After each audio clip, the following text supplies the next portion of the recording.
the pyramids. We rise again.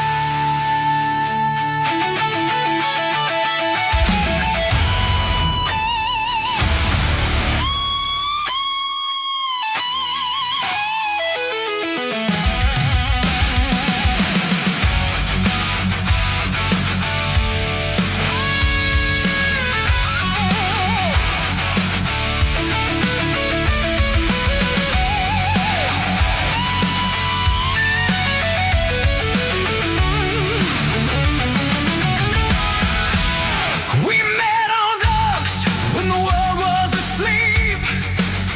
Three lost souls in the digital deep. Cody spinning stories like a desert wind. East 10 outpost where the human tale begins. Aaron chasing ghosts through the jungle rain. Megalithic mystery running through his veins. Me and the multiverse, mic in my hand, calling down the legends across the land. From the Nile to Machu Picchu, ankles golden flame, ancient Ingu whispers, Yucatan calls on now. We are the bad crew, breaking ancient news. Different blood, different years, same truth. Brothers forged in fire, bonded by the stone. Wherever the lost seas call, we're never alone.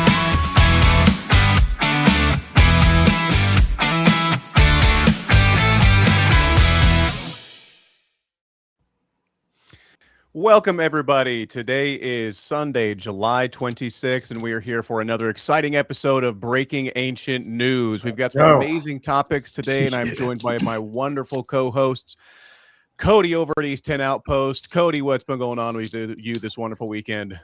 What's happening? I've honestly had a pretty lazy weekend. I did manage to put out a short, though. I don't know. That's something. So I'm doing all right. How about you guys? How you holding up? Excellent. Happy to hear it. I'm doing well myself. Just got back from a little trip up into the mountains. And of course, we've got Dave over from Dave's Multiverse. I got it right this time, Dave. Yeah. Good to see you again, my brother. How are you? Good. I'm good, man. I'm good. I hope you guys are good. Hope everyone in the chat who's watching is good. Let us know where you're watching from. Yeah, I was just live for Mars Disclosure Live with a whole panel and Dr. John Brandenburg talking about nuclear isotopes on Mars and shit. So I'm all wired on coffee. So let's go. Breaking ancient news. Love it. We're gonna, you were going from the future with Nova Scotia UFOs, mug. and now we're switching back to the past with Breaking Ancient News. Love Actually, to this hear it. happened a long time ago. Wonderful. Future's ancient. Something like Yeah. that. Well, all right. Well, let's take a look at these topics today because got a bunch of great stuff that has been going on. First of all, friend of the show, Cassie Coppersmith. Hey, Coppersmith, Yes. sorry, Cassie. Personal friend, actually. We met over in Sedona at Quest for Ancient Civilizations. Friend of the show, Cassie Coppersmith was on Joe Rogan, as well as another content creator and explorer that we know and love, Timothy Alberino. They were blowing Joe's mind with some amazing things. We're going to get into those topics as well today. 2 in 1 week. 2 in 1 week. It was pretty great. It was pretty great. They were talking about Killer LiDAR lineup. scans and giants and all sorts Those of are fun Joe's stuff. best episodes. Stuff like that. They really are. They really are. Uncharted X is popping out a new video. Megalithomania's got some sacred sites in England tour that we want to talk about just because it's a really cool looking tour. And most people don't go to England to go look at sacred ancient sites. They go there for other reasons. should. But hey, if you're going to go to England, might as well look at that. We've got some new discoveries both in the Maya world and in Egypt that we need to talk about that are breaking the narrative and changing things up. And of course, stuff keeps getting older as well because we've got a new discovery in Wales, Wogan Cavern, with a 120,000-year-old human evidence that we'll get into as well. But yeah, lots of fun topics today, people. It's been Some an good stuff. active and Don't exciting forget, week. Jeffrey Epstein Oh, yeah. tried to get in touch with Zachariah Sitchin. We'll be talking about that. That's right. What? The Right before he died. Epstein and Zachariah Sitchin connection. That is a juicy one. We're going to talk all about that as well. Dun. But let's just jump right in here to our two friends of the show, and I say that with all parts of my heart. Friend of the show, Cassie was on Joe Rogan, and Cassie Coppersmith over from Secrets in Stone has been blowing up the internet, blowing up the podcast scene with some of the research that she's been doing over in Cambodia and over in Thailand, as well as India and like all these other places. She's just been on a world tour and on a landstorm and a war. Yeah, just having so much fun. I want to play a couple of clips here from the show, some of the things that she blew Joe Rogan's mind about here. Oh, let me go back to share the screen. Share this one. There we go. Yeah, she's been blowing up. She's been on Matt Bell as well. Yeah. Yeah. Right before It this. seems to And me Dave's so much Multiverse more likely. and Yes. Breaking Ancient News as well. That's just right. saying. She's Just been on saying. she's going on the whole tour. Cassie's a great gal. That the timeline is incorrect. Then This one the is a weird historians one. are right, and everyone else is just a conspiracy theorist weirdo. The more you look at it, the more questions I have. Like that Kailasa temple in India. Yeah. We've gone over that a few times, but Jamie pointed out something that they brought in was it like an army to try to destroy it? And they barely put a dent in Doesn't the make damn any thing. sense. And they stayed for a long time. They tried to smash it up, and they couldn't do shit to it. Yeah. And then you go, okay, well, how did they make this? What did they? And I saw a really wild YouTube video the other day where this guy was proposing that they used lasers, and that it was all laser carved, and that they had some sort of like super sophisticated laser setup back then. That's why you're not finding all the stone. That Yeah. was, Well, I was like, what? Wait a minute. So what do you guys think about that? So, I mean, surprisingly, the Kailasa Temple was actually featured on our last week's episode of the Ancient Satellite Map Game. And hey, I forgot to mention it, but for all of our listeners watching and all of our people watching, we're going to be playing this Ancient Satellite Map Game again today. But we're going to be doing it with you guys, the audience. I'm going to be putting up a map, and the first person to shout out that location in the chat is going to win themselves, boom, one of these these hats. So make sure you guys. I'm actually wearing mine right now, I think. It's a good looking hat. It's a good looking hat. Dave's rocking it all the time. Yeah, so we had Kailasa Temple on the Ancient Satellite Map Game last week. What do you guys think about this place? And what do you think about what they were talking about? It's top 3 for me. It's top 3 enigmatic ancient sites here, the Giza Plateau. And I honestly don't think there's a comparable third to those two different sites. This one, sucks. You got to get to Saxo on. I'll throw that out there. I put it at its very right under that tier. Yeah. This is like way more difficult than Sacsayhuaman, I think. So There is some wild stuff going on over in the East. And call me crazy. well, it's so precise and so wild. And like temples like this. What is the one Joe's showing right here? Is that Kailasa? Yeah, this one's Kailasa. Okay. What the fuck? They carved that from a mountain going straight down. Sacsayhuaman So would be tough. you had to have the vision ahead of time perfectly and not mess up a damn thing. That's wild. What kind of It's like kind of 3D under- printing, laser or something. yeah. Well, it's so outlandish. Outlandish things start to become reasonable. When you think about carving straight down through the side of a mountain and having all of it planned out proportionally, weight distribution wise, I know there's water mechanics in that temple as well, just all sorts of acoustic designs and considerations. Wild shit. You had to have on every inch of the temple on the inside too. Yeah, and all of that had to be done and planned methodically and meticulously ahead of time, and then executed to perfection. Absolutely, it's incredible. It's outlandish. And you said something earlier that I want to touch on because we're going to go back to Cassie real quick. The East is low key like underrated. Everybody goes to Egypt. A lot of people go to Peru. A lot of people go to Mexico. A lot of people go to Stonehenge. But East is very overrated. Yeah, check out this other site, this other thing that she talks about with Rogan on it's over in where is this? India. Is this India? No, this is Bahubali statue. Yeah, Bahubali statue in India. So let's take a listen Oh, to I this. saw this. Yeah, The this thing's wow. crazy. Statues in Egypt, but it's still standing. It's in India. It's on top of a mountain. It's made of granite. That's a person It's stupid. at the bottom of it. That's crazy. Holy shit. Made of granite. That's wild. It's made of white granite. There's, the jury's out on whether it was moved there, built somewhere else and moved there, or whether this was built at the top of the hill from living stone. But in my mind, this thing is clearly machined.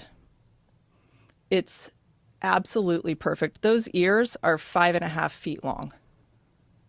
It's wild. Whoa. Look at the lips and the fingernails Yo. and everything. Whoa. Look how crazy. the Why precision is. It's is the perfect. jury out Look at the on head. that? Like, wouldn't you These are all think photos I took while I something was- this monumental would have tedious documentation attached to it? And it doesn't. You'd think. It's wild.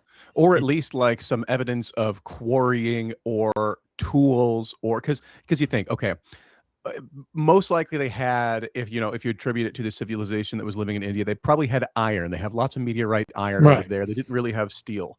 But the amount of iron tools that you would have to go through, the amount of sheer materials that you would have to use to carve or cut something like this is obscene, because the iron will degrade at a much faster Oh, rate yeah. than the granite will. So even if you have supreme cutting tools and chisels and all that stuff, it's a monumental process. It's going to use a lot of materials, and you're to find evidence of said materials, which I guess they haven't found. And something of that size, no imperfections, no mess ups, no cracks, no missed chisels. It's staggering to think about. I mean, genuinely, the East Yeah. is totally underrated. It is an incredible place. And I definitely, Dave's partner Megan does some incredible work out there too. And it's one of those places high on my list to get out to, because it's incredible out there. Absolutely. Well, that one just is. Yeah, there's comparable ones in Egypt, but that's just stupid. Like I feel like it's obviously machined. Oh yeah, That's it looks like it. I like Rambo's comment here. Cassie Coppersmith. We think that's a real person. Sounds like a Tavistock creative character. It does sound like she's a comic book character. I'll give you that. But she did marry She's into kind the of like name. a comic book character, though. She's She's very into it. badass. Yeah. She is badass. Well, yeah, check out that episode of Cassie, friend of the show, on Joe Rogan. Cassie, we need to have you back here on Breaking Ancient News. But check her out, because she's got some fantastic stuff that she puts out. She's very thought-provoking and goes down these rabbit holes that not a lot of other people are covering. So check out Secrets in Stone over on YouTube, over on X, and all the places. But, Joe Rogan, as we mentioned earlier, he's been kind of just knocking it out of the park a little bit, having all of our favorite types of people on there. The weirdos, the freaks, the geeks, the outcasts, the one with the crazy ideas, the flat earthers, and the ice wallers. We love all those people. We love the UFO people and the giant people. And he happened to have one of the best guys on there, creator and explorer Timothy Alberino, got into talking about some crazy stuff. But Cody, you're going to give us a rundown about what that was about. What did he talk about? Okay. I haven't seen the episode yet. First of all, though, I need to draw a big ice wall in the sand here, Aaron. Giant people aren't necessarily lumped in with flat earth people. Okay. Yo, listen, You Cody, said it all in the same breath. Yeah, And come on, Aaron. I want to separate myself and the flat earth people. As a giant person, I consider myself a reasonable man. But woo, flat earth, now you've gone an inch too far, sir. Dude, here's the thing though, Cody. if you would have asked me a year ago, I would have told you I'm 99% certain the Earth is not flat. I would have said that a year ago. I would have said 99% certain the Earth is not flat. Now I'm only like 85% certain, dude. There's been some shit that has been driving me crazy, and we can get into it in a different episode. But I'm no longer. We're gonna have 99% to. certain. We're gonna have to. Okay, but so 85%. Tim, That the Earth is no, not. we're gonna circle back to this at the end of the episode because now I'm curious how All right. we've landed to 85. So All right. Tim on Joe Rogan though. Okay. Let's hear it. He talked about one of my favorite things. I love giants. And I mean, Aaron, you should have a little more respect. All right. Put some love on your ancestors. I've got, I am a giant, 193 centimeters. That's So you know what? I have your Mima's skull back here, a nice redhead Nephilim back there. Giants in Kandahar in the Middle East. Okay, this has fascinated me for years. The story's been around for quite a while. I don't know who covered it initially that I heard about. Maybe Wartime Stories. They did a great episode on it. Did. Yeah, and that might have been where I heard about it first. But Tim has done great coverage on it over the years. And go ahead and pull up on Joe Rogan. He kind of dives right into it right off the bat and starts talking about some of that. So go ahead. Boom. Be careful with this topic. What? Yeah. What do you make of that? Well, I think that the topic of giants is intermeshed with the occult. That's my personal theory, because nothing else makes sense. Who cares if there's 8-foot tall guys, right? Big deal. Right. Well, there's 8-foot tall humans, right? We were just talking about that young kid that's a basketball player that's 7'9", right? There's a few of them now I've seen. Yeah. So there's actual giants that are in public. Right. That like play for the NBA, and Right. they're out there. You could meet them. Mm-hmm. But when I say giants, I'm talking about 9 to 12 feet tall. That's 8 to 12 feet tall I would classify an 8-foot tall person as a giant as well, as long as they don't have gigantism. Right. Okay. That's a Go ahead completely and different pause thing. this real quick. Gigantism is a disability. So Tim touches on something that I love, and that's I've been a fan of Tim's for a long time because Tim kind of dives into really a wide scope of things, from modern politics to the occult to ancient history, and the way that all of those things are really connected in a lot of ways. And that's kind of my draw and my shtick in all of this, and how I ended up discussing ancient history in the first place. So I've always loved that Tim's willing to talk about it. And for him to get the platform on Joe Rogan to talk about it, I was like, that was great. Because as it happens, I have a video about this topic myself. And I put it out like, I think over a year ago. It's one of my older ones.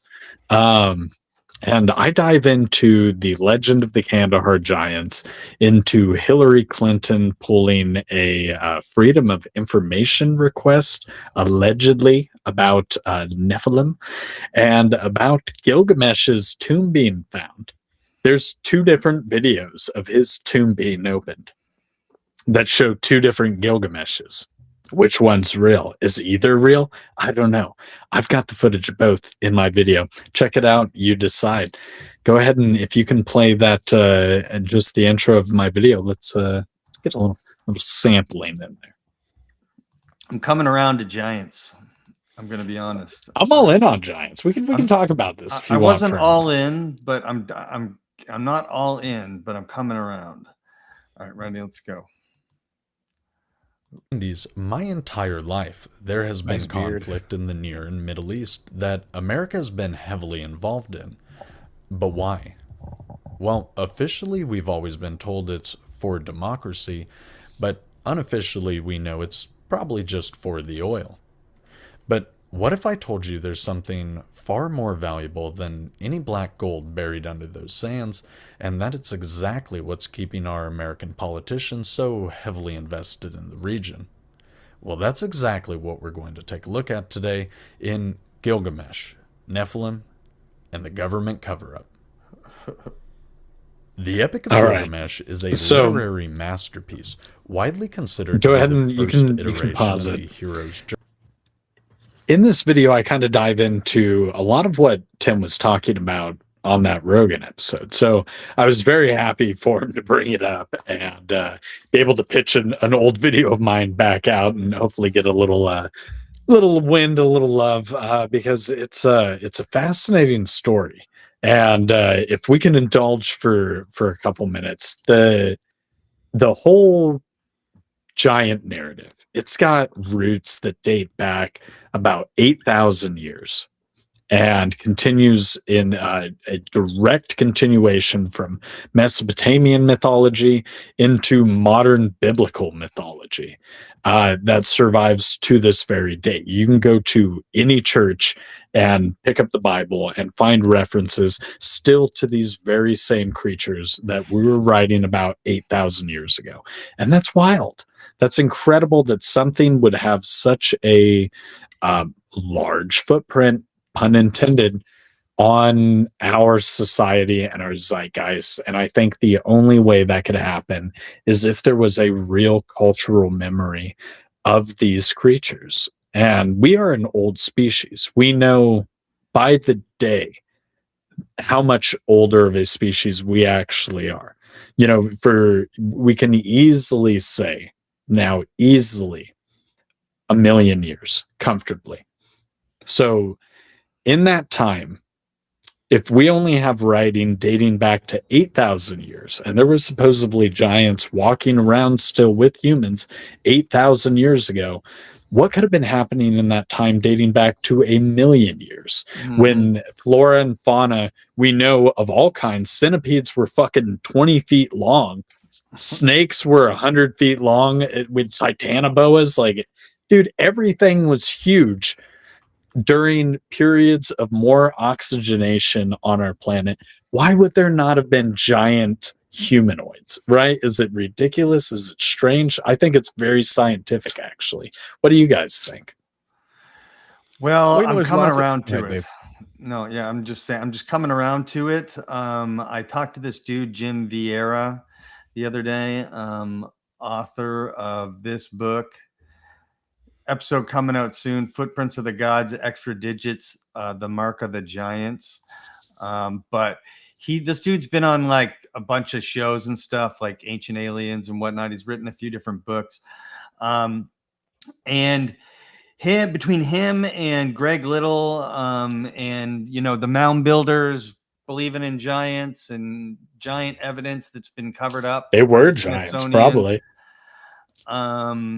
And giants being part of like all ancient traditions. In his book, he connects 6 digits to like giant, like extra giant blood or whatever. Yeah. Which made you like special, like royalty. Aaron, can you hold up your hands real quick, bud? Can I get a count on this? Yeah, let's see. Yeah. Yeah, 5. Okay, cool. Yeah. What do you think, Aaron? Are you a giant guy? Look, I think there's too much documentation that goes on to ignore it. So even like Right. you have like the Lovelock Cave, and even like you think about the Bible, the story of Goliath. You know, people have been talking about giants for ages, and it comes up in almost every culture. Literally. It comes up in almost every single freaking continent, and yeah, it seems like to me that there was or is some sort of active push to not have that information out there, and that's what I don't like. Right. Yeah, You know? and that's kind of I Yeah, I hate appreciate Tim mentioning this topic because as it relates to the modern day, what is the cover up? And as it relates specifically to the Kandahar giant, that was allegedly a big cover up that our boys Well, had to it's well participate. documented too. Well documented. And multiple whistleblowers, allegedly, have stepped forward and discussed it from different points of view that intercepted this giant at different points in the process and really only were made aware of it from other whistleblowers coming, forward and hearing the full story. So I don't know. I think the blood, the occult side of it, like Tim was alluding to, there are people who value that and who then don't want you to know that they value it. So Okay, hold it's up. Back up it's a sec. What interesting. was Tim alluding to about blood? The Nephilim blood and how it relates to the occult. Why? Just Why kidding. you gotta? No, I just hadn't seen the episode. No, well, I missed he's something. talking about Yeah. the occult, and specifically, that's about what he's talking about is the bloodlines. Yeah. Right, because if you believe the narrative of the Bible to be true to any degree, those Nephilim are fallen angel, offspring. So that's semi-divine blood. What the hell do you do with that? Who knows? But they seem to value it for some reason, and Tim dives into a lot of that. So good on Tim. Great episode. Everybody should watch it. And you should also watch my episode on Nephilim, Gilgamesh, and the cover-up that's happened over in the Middle East. Absolutely. Good over on Timothy Alberino over on YouTube and East 10 Outpost over on YouTube as well. I would tell you, excuse me, almost died there, guys. I would tell you to hit up Timothy Alberino on X, but he doesn't get back to people on X. He gets back to me. He didn't get back to me. But all right, let's have him on the show. We'll see if we can. Here's the invitation. Let's get you on the show, Tim Alberino. If you're not too much of a big shot for us now, having been on Rogan, come on the show and discuss some breaking ancient news with us. But wear your best Crocodile Dundee hat, and I'll wear mine, and we will look fucking awesome on the breaking ancient news together. And I'll break out my leather hat for you guys too. This one's handmade from leather. Dave, where you at, sir? This is how I roll. Megalithic mystery hat. I do have a hat back here. Megalithic sombrero. Yeah. Wonderful. All right, well, let's chop it up here, move on to the next topic, because Dave's got a couple of things he needs to talk about. Dave's got a big story here about the world's most famous pedophile, Jeffrey Epstein. I shouldn't say pedophile. Yeah, he was never proven in court to be a pedophile. Human trafficker. He was trafficker. charged with that. I bet He's dead. He weird- can't sue you for libel. Fuck you. You can say we can say whatever we want. all Fuck you, his Jeffrey creepy sex Epstein. stuff aside, I bet Jeffrey Epstein was cool as shit to hang out with. Let's like cards on the table. That's what he was. He was like the connections guy. Like he's the guy that gets into everybody, knows everybody. I bet he had some fun Is time. Palm Beach Pete Jeffrey Epstein, guys? Quite possibly, but let's let Dave tell us about Palm Beach Pete. Tell and us what in he's the up to these chat days. if Palm Beach Pete is Jeffrey Epstein. Now back to the news. So I had an interview with Mr. Jason Abadi. Here's his YouTube channel right here, or here's my video with him right here. He's a filmmaker and researcher. He did a YouTube series called The Anunnaki Connection. In this clip, he talks about how Jeffrey Epstein tried to meet up with Zachariah Sitchin months before Sitchin died.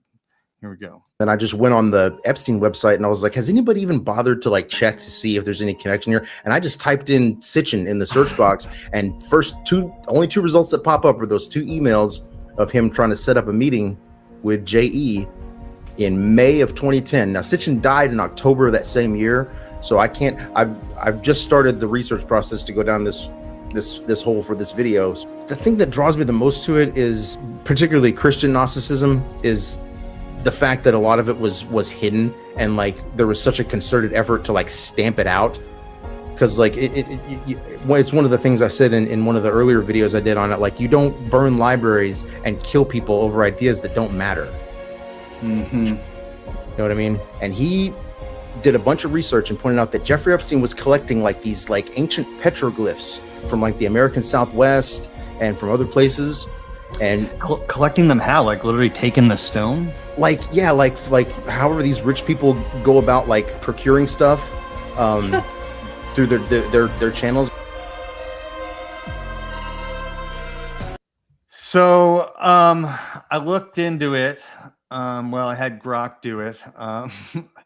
But according to analysis of the files, including stuff by researcher Jason Colavito referencing specific documents, Epstein sought to arrange a meeting with Zachariah Sitchin in 2010. Yeah, in 2010, the year he died. And I always go to like these guys, these people want to live forever. That's why they're willing to ask any question, and they're willing to go as ancient as possible. And I think that's what that was about. That's what that guy was trying to do. He was trying to live forever. What you got, Aaron? You know, it's just fascinating. Epstein was involved in reaching out to many, many different types of academics and researchers. Yeah, I don't know if you guys remember Eric Weinstein. Yep. Talking about it on the Rogan Experience, about him trying to reach out to him and all these alternative stuff. You know, it seems like the more that we're finding these little breadcrumb clues, right? Just like with the Kandahar Giant stuff and how there was like the U.S. military involvement and the Hillary Clinton involvement in the Tomb of Gilgamesh.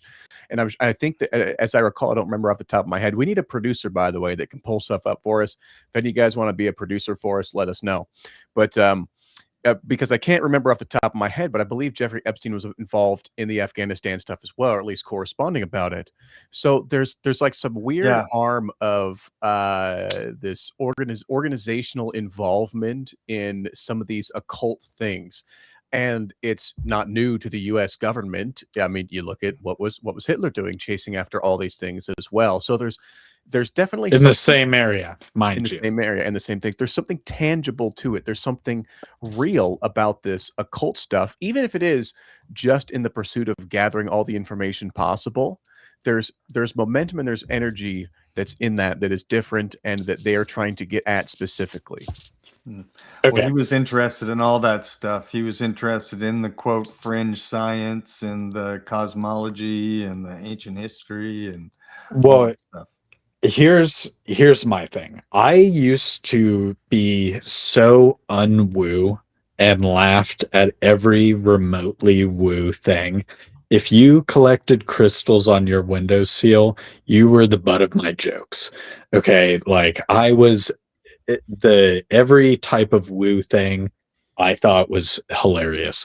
And when I started digging into things, I realized that every powerful person in all of history not only believes in magic, but practices magic, has killed over the pursuit of something magical, and has collected and hoarded to the best of their ability as many magical items and texts as they can, quote unquote.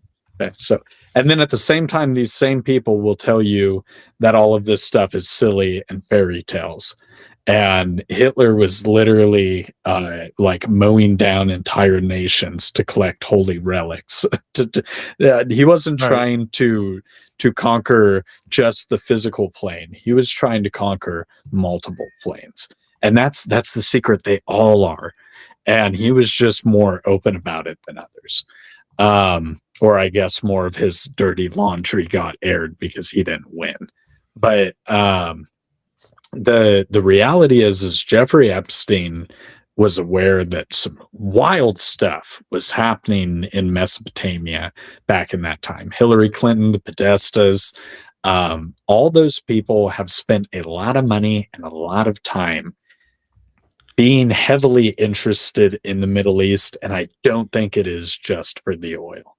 And I don't think Hitler was there for the oil. In fact, he was open about why he was there. And I don't think every regime that's tried to conquer the Middle East before that, before there were things using oil, was there for the oil. There's some shit happening over there, and buried in those sands that is a type of technology A weapon. still sought after, a weapon, a technology that is still sought after by the powerful still today. There's a reason Hammurabi's Code of Laws. Did you guys have a teacher in school that made you like repeat Hammurabi Code of Laws? Like, No, but I learned about it in college. oh God, dude. So yeah, that's like a core memory for me. We had to repeat Hammurabi Code of Laws because that was on the fucking exit exam. So she wanted to make sure we remembered that. But the first law system in all of humanity that we know of, Hammurabi's Code of Laws, the second law on there is about magic. They took it fucking seriously, okay? Like it was a part of their everyday life. So I don't know. There's a reason all the elite people are spending a lot of money, killing a lot of people, and investing a lot of resources to dig into magic. That's all I'm saying. Fascinating. Fascinating. Well, yeah, check out check out Dave's Multiverse for all these fascinating topics like that. This guy covers absolutely everything from Mars to ancient civilizations, Jeffrey Epstein, you name it, artificial intelligence, spaceships. If you guys want to learn about some cool stuff, look at Dave's Multiverse over on YouTube. Thank you. Yeah. And usually if a guest is on Dave's show, like a couple weeks later, they'll be on Rogan. That's true. It happens. So I wouldn't say usually, but I would say sometimes. Yeah, it's happening a lot. There's the pattern. He's farming Dave's show. Dave's Multiverse, Matt Bell, and then either Danny Jones and then Rogan, or just straight to Rogan. Yeah. If you want to catch them while they're fresh, subscribe to Dave's Multiverse, because that's the first stop on the tour, and then they head into Rogan from there. So basically, if you get on Rogan without being on Dave's Multiverse, you're not even a real Rogan guest at this point. You're not even made.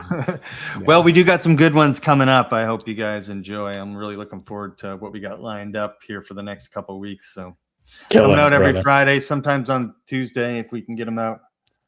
Wonderful. Well, Dave, I'm going to keep it over to you, man, because another one of our favorite creators over there on YouTube, Uncharted X, has got a new video over in Egypt. Why don't you tell us about it? Yeah, why don't I tell you about it? So I'm going to pull this post here that kind of says it all about the video. Let's read this bad boy here. If the Egyptian site of Mendes was located in any other country, so much more attention would be given to it. Egypt really is the most mysterious and magical place on earth. There's an unimaginable amount still buried beneath the sand. I don't know who this Johnny Batson guy is, but I agree with this take because this place is pretty crazy. And the view the episode did very well. It got a whole bunch of views because it's one of those sites you don't see a whole lot of. Yeah, I really haven't. Let me show you them walking in there because it's pretty cool. Let me find that. Share this one instead. Yeah. It's a pretty amazing site. Yeah.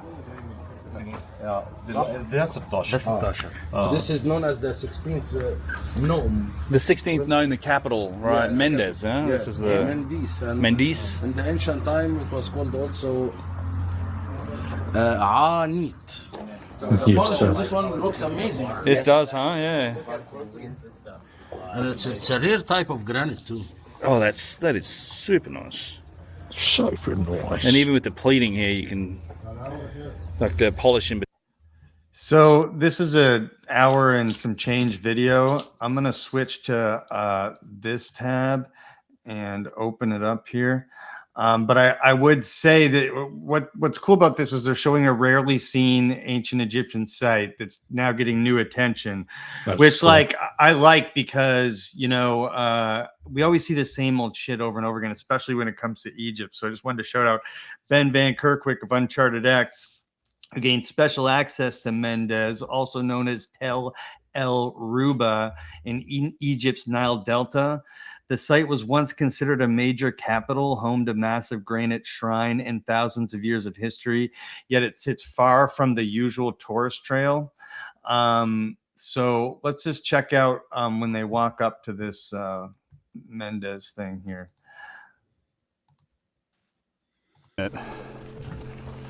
Originally got me interested in the site. I saw it and then sent it to my people here, and Mo and Yusuf, and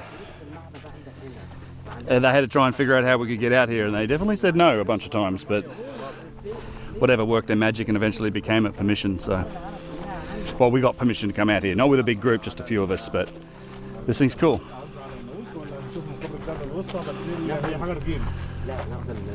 Wow. That's weird, eh?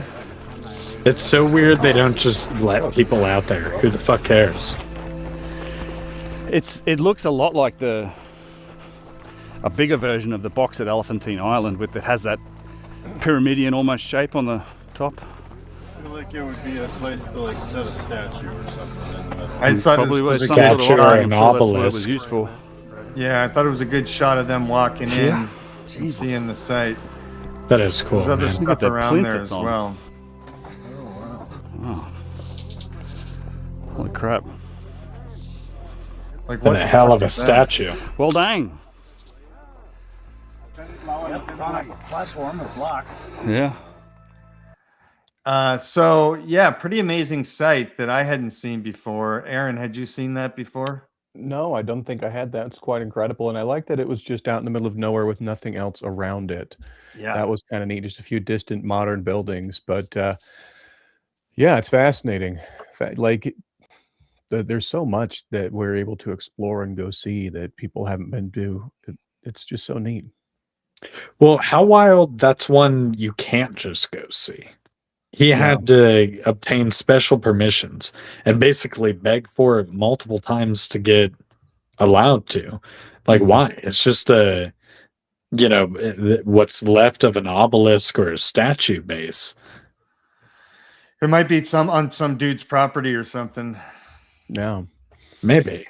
that is I don't know, fascinating. but Ben gets some of the most amazing special access. I would love to go on one of his tours. Absolutely. That'd be a cool one. Yeah, follow Uncharted X over on YouTube. Ben Van Kerkwick. He's been on Rogan a few times. Great content, really gets down and breaks things down, both in the studio home as well as does on-site exploration. He's one of the best channels out there. But Egypt is a very mysterious place, and we actually have another discovery over in Egypt that was recently published over here in Archaeology Magazine. Let me pull this up here, and I'm going to share it with you guys because this actually I thought was fascinating. So 560 Ushabti figurines and rare burial rituals found in ancient Egyptian necropolis at Tel Athar Quesna. I hope I said that. 560. Yeah. So these are Ushabti, and I just had the definition looked up. Let me pull it up again. I just closed the tab here. An Ushabti is an ancient Egyptian funerary figurine placed in tombs to act as a magical servant for the deceased in the afterlife. So they put these things and they'll sometimes embalm different parts of animals or other things in there and put them into these Ushabti figurines, again, to aid people in the afterlife. So Hell yeah. I thought was fascinating. You have these cool Osiris carvings here. Damn, that's so cool. More I love figurines. carved rock shit like that. That's awesome. Yeah, some pristine pottery, as you can see here, and some other cool things. But those 560 Ushabti figurines, That's wild. That is an Pretty incredible dope. find. That's a Yeah. huge find. Yeah. 560. I feel like Yeah. they're missing a couple. So I'm just going to read a little bit of here. The excavation was carried out by an Egyptian mission from the Supreme Council of Antiquities at one of the largest private cemeteries in the Central Nile Delta. Researchers say the finds add new details about how people buried their dead and how the region took part in trade with other parts of the ancient world. Very cool stuff. Very cool stuff. And then kicking it over, we want to go to the other side of the world here, over to Mesoamerica, because Cody, I think you had some discoveries that you wanted to tell us. Yes. right? Oh yeah, no. There's been some wild stuff happening down in the Campeche region specifically. We were It's just there. been yeah. Or Well, near there.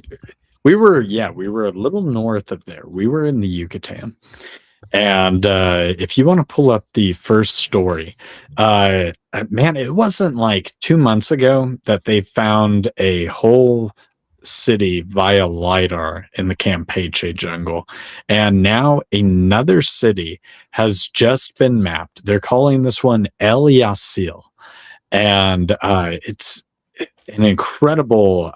It's no small city. If you'll pull up the YouTube link I sent, that kind of goes over the story in a nutshell. We can just play that instead of me babbling about it right now. It's your video. Yes, yeah, the short there. Shameless plug for my own video. I summarized this article terrifically. No, shameless plug away. Incredible news coming out of Guatemala that you might have missed. For the first time ever, archaeologists have identified a Maya mathematician and astronomer, and they're calling him the white-chested fox. Wrong one. Here's everything you need to This know. is the wrong short. We need the other short. Did I send you the wrong link? I might have, like an absolute chump. Okay. But if you go to my channel, it's the one with the lidar right there. It's the third one on the screen. Another lost Right city there. tab. Boom. Yep. That's the one. Recover. Huge breaking news coming out of the Campeche jungle that you might have missed. Archaeologists have just discovered a major Maya city hidden deep in the Balam-Ku biosphere, and they're calling it El Yasil. I've got all the details right here.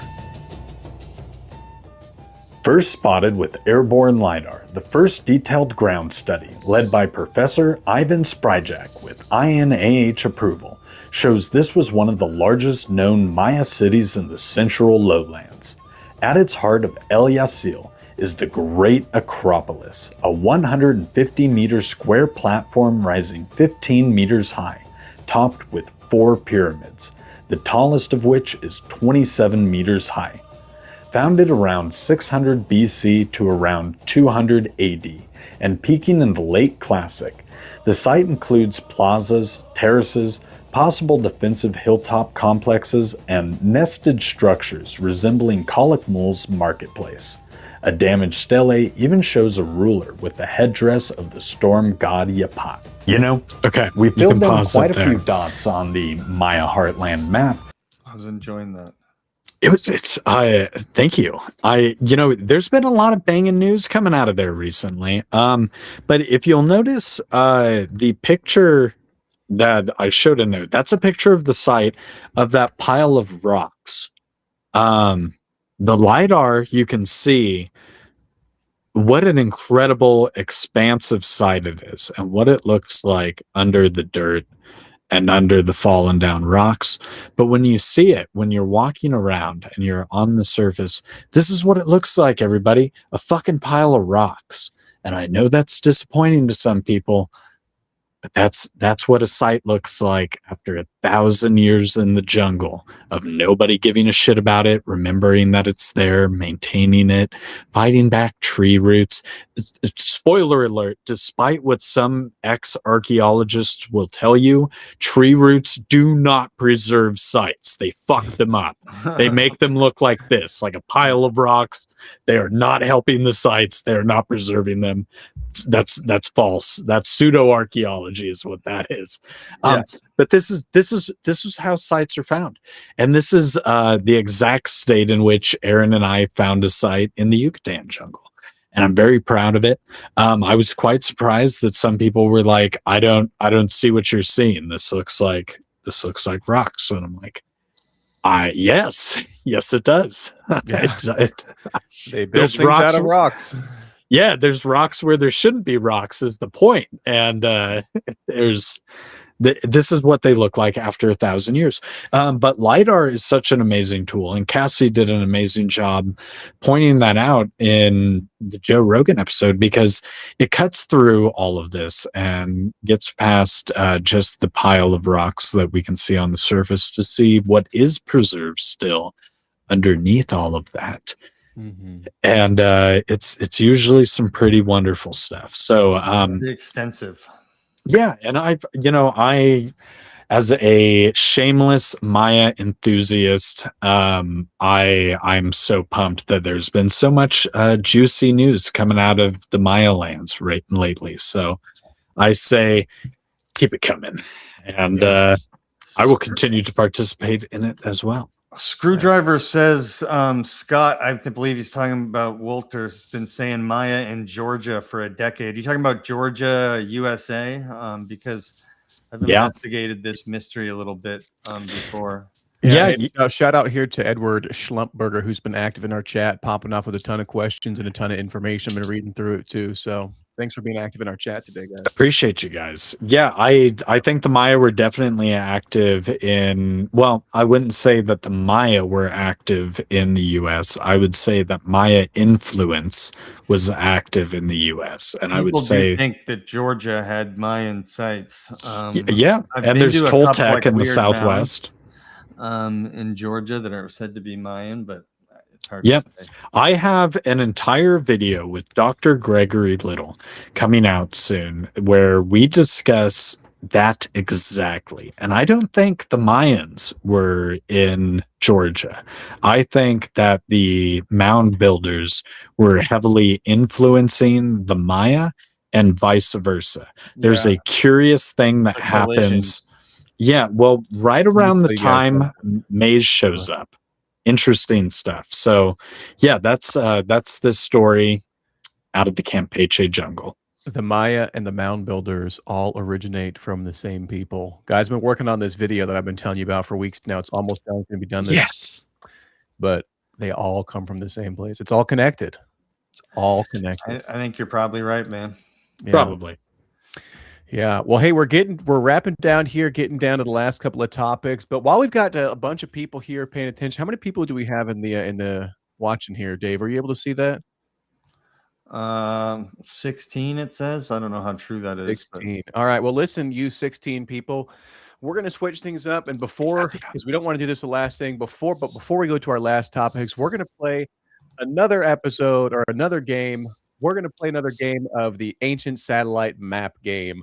This is where I show you a whole bunch of. Let me restart that, guys. Make an ass out of Cody again.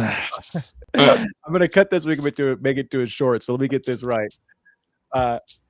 We're here for another episode of the Ancient Satellite Map game, where we show my two co-hosts here a picture of an ancient place that's a satellite map of an ancient place. Currently, they have to guess which one it is. So also at the end of this, we're going to be doing a contest for our audience members. If anybody, the first person to guess which site the one is, the bonus one is, you guys are going to be sent one of these beautiful hats. So that is a good looking hat here. The Ancient Satellite Map game. You guys ready? Yeah, I'm ready. I'm ready. Shout out the answer. Go for it. The Coliseum.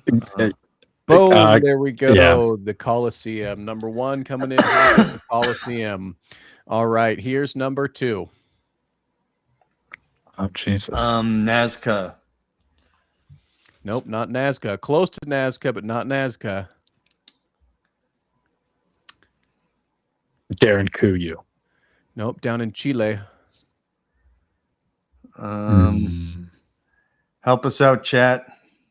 Zoom in there a little bit, Aaron. I'm working off my phone, guys. I'm already blind as it is. I'm just trying to think. I know. I said Nazca. The satellite image. So I said Nazca. Sarah, he said it was near Chile. It's not Nazca. It's not Nazca. All right, we're going to come back to that one, see if the chat can help us out. We'll move on here to number three. Here's number three. Giza? Not Giza. You actually guessed it last week. Oh, that's Mexico, the Pyramid of the Sun. Oh, no, not the Pyramid of the Sun, but I'll give it to you. It's the Pyramid of the Moon. Oh, over there. yeah, okay. Pyramid of the Sun, but that is over at Teotihuacan. Yep. Nicely done. Point for Cody. Yes. I was Sympathy going to say point. that, but I didn't think you'd show us the same one. It's not the same picture, but No, I guessed No. it No, incorrectly. he guessed it last time. incorrectly. Yeah, I didn't show you guys this one. We're going to do new ones every time. Here's number 4. Oh, that's the one in China. Not China. Oh, it isn't? What Oh. did I say? This one, shout out for Cassie Coppersmith. 'Cause Oh. she's done a bunch of work on it. Oh, Uh, I don't know many of the Eastern sites, even less than I know all the rest. How about our chat? Can anybody in our chat help us out here? See what number 4 is. I'm just brain farting. Yeah. It's not I got Angkor. nothing. There we go. Angkor Angkor Wat. Wat. Oh, Angkor There we Wat? go. Dave Oh. coming in strong with Angkor No, it wasn't me. Wat. It was Evan 777. That was I knew that's Yeah. what it was. It just wasn't coming out of my brain. Yeah, Yeah. Evan 777 with Angkor Wat. All right, and here's the My last brain one for was just not today going to do it. for you two guys. This is the hardest one for today, but I'll give you guys some hints. Here's number 5. All right. Oh, shit.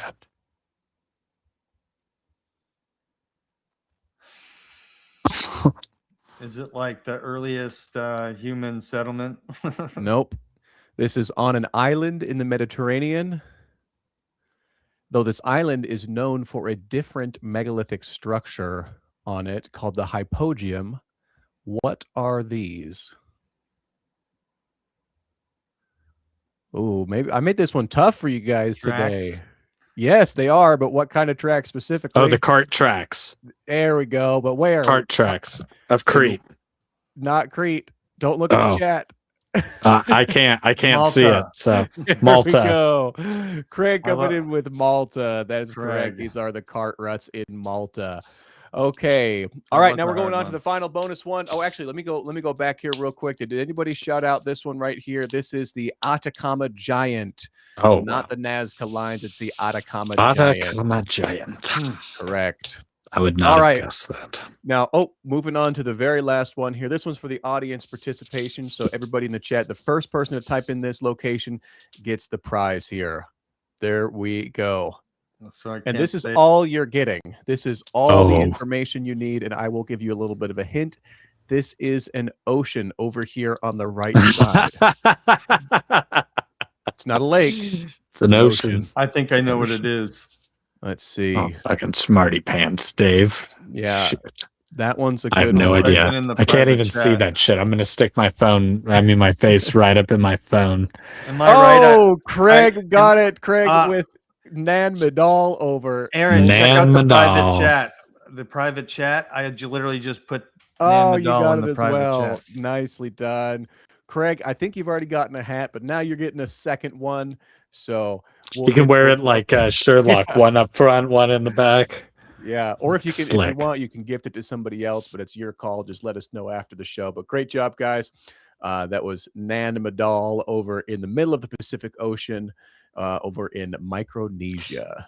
So great job today, guys. Good Just to job, review these Dave. real quick. Again, we started off number 1 with the Colosseum. Oh, number 2 with the Atacama Giant.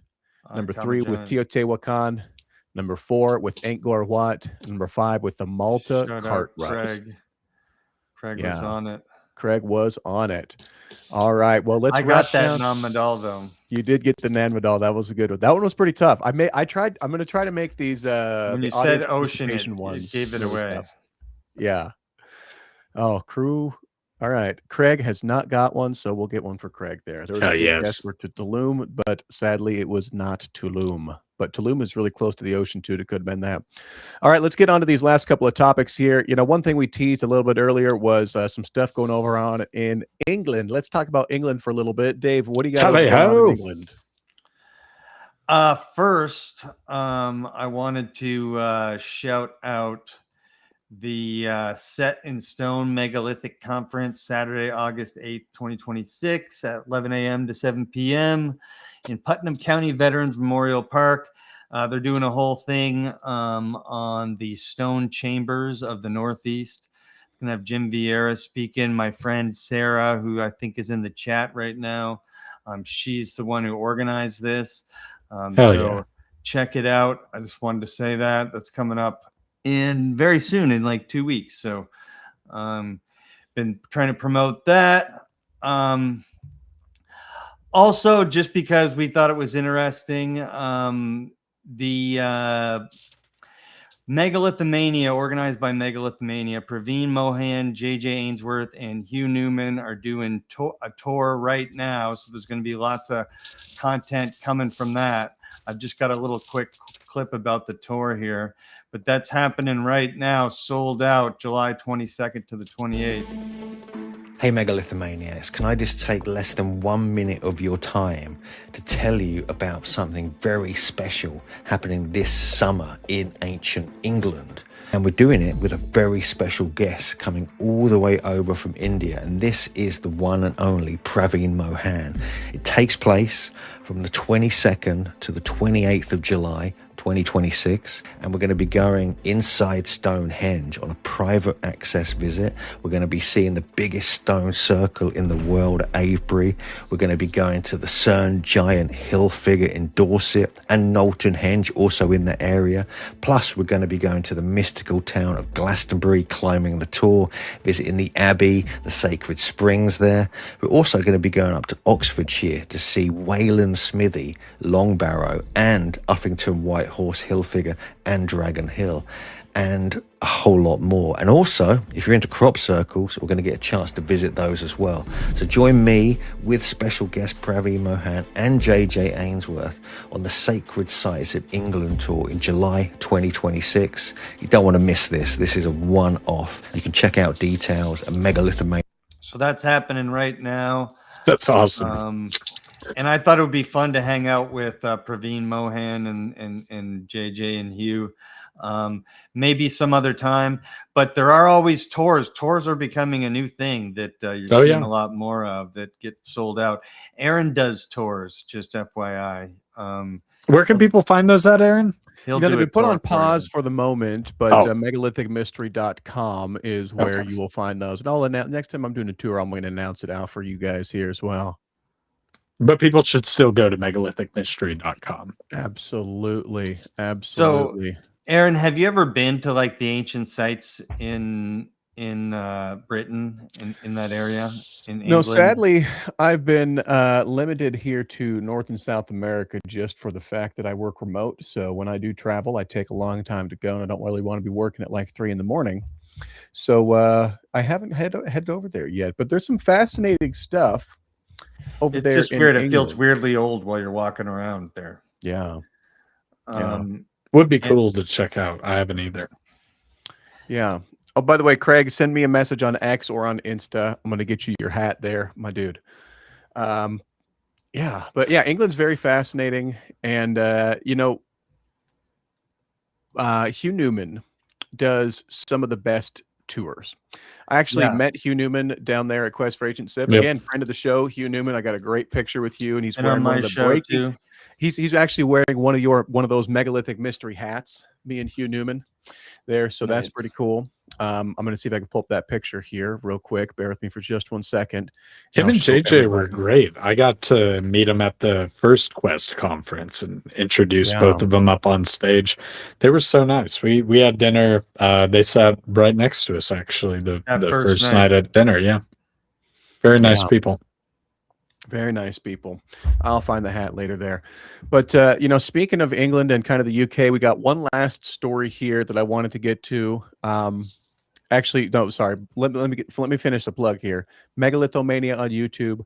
Go on the tour. Go see them. Hang out with Hugh. Hang out with JJ. Hang out with Praveen Mohan, because I'm sure it's going to be fantastic. They're some of the best in the world that do those tours. So go check them out. But also something new that popped up over here in our news was something that was discovered over in Wales. Let me just share this with you here real quick. What'd they find? They unearthed something excellent. So in Wales, a place called Wogan Cavern, hippopotamus bones that are 120,000-year-old plus. Interesting. But also new human evidence that's 100,000 years old as well was found in this cave. So pretty cool stuff. The Wogan Cavern beneath Pembroke Castle, Wales, has been found to contain bones from a hippopotamus that's 120,000 years old. Hippos in Wales. Who'd have thought it? Hippos in Wales, a bunch of aquatic mammals there, both of those things, even though Wales the country.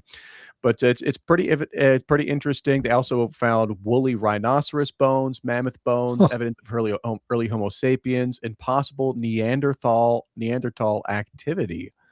So, I mean, this is woolly rhino's tooth right here that we're looking at. That is. Are you showing that to me right now? I don't see it. I can't see it either. Yeah. Oh, I am sharing the screen. Oh, here we sorry, go. if you guys didn't see this. Yeah, Now so we that's can woolly see it. rhino's tooth. Here's some of the other images here that you guys can see. There's the Pembroke Castle in Wales where it was underneath, and here's just some of the excavations that are going on in this cave that's underneath this castle where they found all these. That's wild. Bones. Yeah. It's just cool stuff. A quick little article over there from That the is BBC really cool. showing some fun stuff. Humans were over in England 35,000 years ago doing stuff in a cave, and I guess some 120,000-year-old hippopotamuses were down there as well doing something. Who knows? Or at least their bones made it down there. It's wild. Well, Yeah. like, camels come from North America. Riddle me that, Batman. Llamas are camels. They're the camelid from the camelid family. I mean, yeah, but still, what the fuck? How'd they go from North America to Africa? So, I mean, if hippopotamuses can be in Wales, camels can be in North America, the world's crazy, man. All kinds of things are possible. I just think we haven't dug up like nearly what there is to be dug. Yeah. And so we really don't know anything. Yep. The world was weird. People need to Things keep keep finding getting shit older. like that. Yeah, definitely.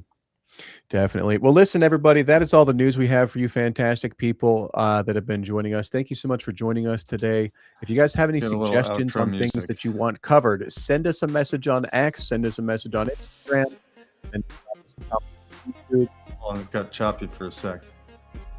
It did. You're last choppy. couple Hold of on. weeks.